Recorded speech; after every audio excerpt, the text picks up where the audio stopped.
the question I've got is, how do you handle health issues when your health starts breaking down? How do you handle that as an observer of your life, and sort of be conscious of? Sometimes it is when even then. Sometimes the physical challenges of health, your health is deteriorating, can be a tremendous aid to discovering yourself. Actually, Right. you see, sometimes this, many times also, I have met the people when they are very sick, in a state of deep sickness, and I've met them, spent time with them, and then they recover and get well after.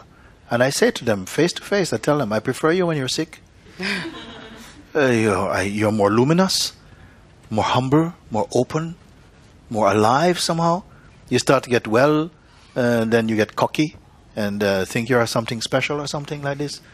Sometimes I see this thing also, that some people also, we talked about it, they come to satsang when they're feeling very low in themselves, very low, and they get energized through again, be reminded of who they are. And with all this new energy, they go and spend it on nonsense things.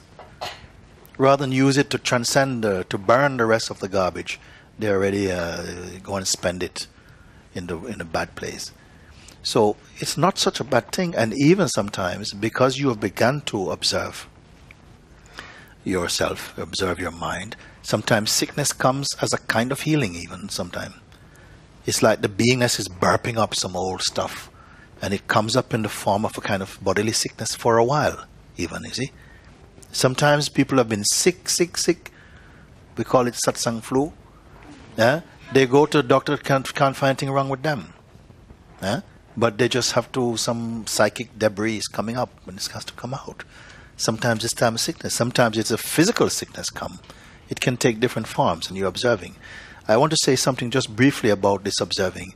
When I say observe yourself, I don't mean observe yourself for the rest of your life, actually.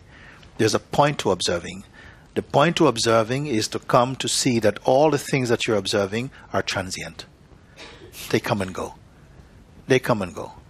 Has anything ever come and stayed? Everything is coming and going. As soon as you see that there's an impermanence about what you experience visually, emotionally, psychically, then you can take it off the fire. It comes off the fire. Something begins to now go. Who is observing them? You see? You're observing the things and you call it my life. So there's something endearing about that, because you say, I'm watching myself. I see really how I have been for large part of my life. I've really been not conscious of myself. It's not just going along because of conditioning, speaking, doing things. But now something is more observing this and seeing that, but wait a minute, that's a very unconscious behavior. That's very superficial in some way. And now it's a different phase. It's a deeper phase, a more conscious phase. You're observing. But also gradually, at a certain point, you start to see, well, it's pretty much similar kind of stuff overall. And eventually, life and all your experiences become less itemized and single as experiences, and start to just feel like one soup of sensations, actually. That is just kind of, well, it's just life, basically. It feels like this. Now the one who is observing, this one we must not miss today. Who is observing all of these things? Not who is telling a story, but who actually observes this. And for this, you must turn the consciousness around, away from looking at the items of the phenomena, and try and see the one who sees. Don't create or imagine. I mean, this is one of the most profound insights is going to be revealed out of this. Because you're not going to find an object there as yourself. I am cutting things short a bit by telling you that, because I prefer to hear this from you. When the question is turned, before you're looking at objects, but now you're looking for the subject. Does the subject have a shape or color, size or gender?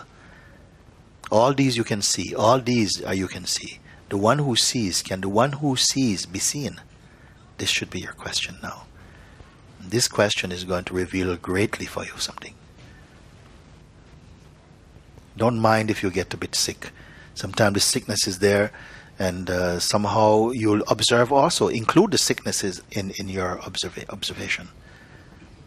It is also momentary. What do you do in terms of your healing? You will do some different people differently. Some people in sicknesses, you start to feel sick, and very quickly, from the first showing of sickness, they're calling for help. They call the doctor, they call the nurse, call hospital, call everything. For others, they wait and they watch. You see? As you become more and more still inside, the panic is less frequent. You go down. Don't pull your parachute too quickly. So slowly, somehow feel the body, and then somehow, rather than panic, you maybe feel initial panic that subsides, and there's just a feeling in the body, the pure sensation of illness. You observe it. And somehow using this, you're deepening your meditative powers also. Going deeper and deeper, you come to a place where you see, I am not no thing at all. I'm not no thing at all. And sometimes this is one of the most healthy seeing, that I am not an object. Because when you think you're the object, panic. When you panic, worry. And worry is a bad thing for sickness. Okay? But sometimes we think, but if I don't worry, maybe I do nothing. And this is the trap in a sense. Because when you become very clear and empty, then the universe moves. The feeling I, listen to this, the feeling I is there. It's like a sliding bar of I-ness. If it slides this way towards the body-mind identification, and you believe I am a person, if you take your I to be a person, then the person is responsible for taking care of its own life. But if the I is identified as consciousness, then it becomes the universe's responsibility to take care of your body. I say again, if you identify your feeling I as being a person, then it becomes the person's responsibility to take care of the bodily life.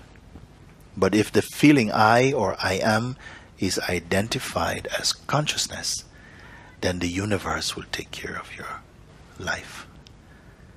And it will do a far better job than your mind can do it. This is the important thing you will find out. The more you somehow just be quiet with yourself, watch the panic buttons going on, watch the fingers going to press, but just you stay quiet only as the seer for a moment. Don't think if I keep on going like that, I'm going to let the body die. I can't guarantee this. I can say that I've been through these type of things to tell you now, don't panic. Be there. And then intuitively, spontaneously, if help is destined for this body, it will come in such beautiful ways. It come. Because when you live as an individual, you move like an individual. But when you live as consciousness, you move like an environment. It's like help start to come from places, different places start to come. It's like a wave. Come. You're not just one person. It's like wherever your energy comes, joins your energy and help you. So many forces come to fulfill an action. It is doing it anyway, but we have so blocked it out that you're not seeing, you're not living by grace consciously. You see? So you've started beautifully, continue like that. And just watch it. You see?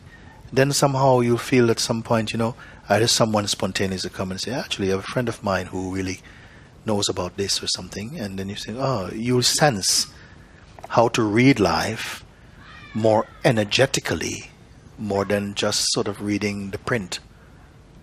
You're sensing life because we are live. You're sensing. You're moving more with intuition. And your spontaneity is alive in you. You're not just living here. This human being, for a while, is human and then more being. You see? Sometimes very human side, then gradually becoming more into the beingness side. When you are beginning to observe life, you're moving more fully into the aspect of beingness. much more intuitive, more sensing. Then beyond this is the absolute. When I say beyond, I don't mean beyond spatially in time and measurement. I mean beyond in essence, meaning that in the core of this, in the nucleus of the being is the absolute. And you are this. Very much. Very good.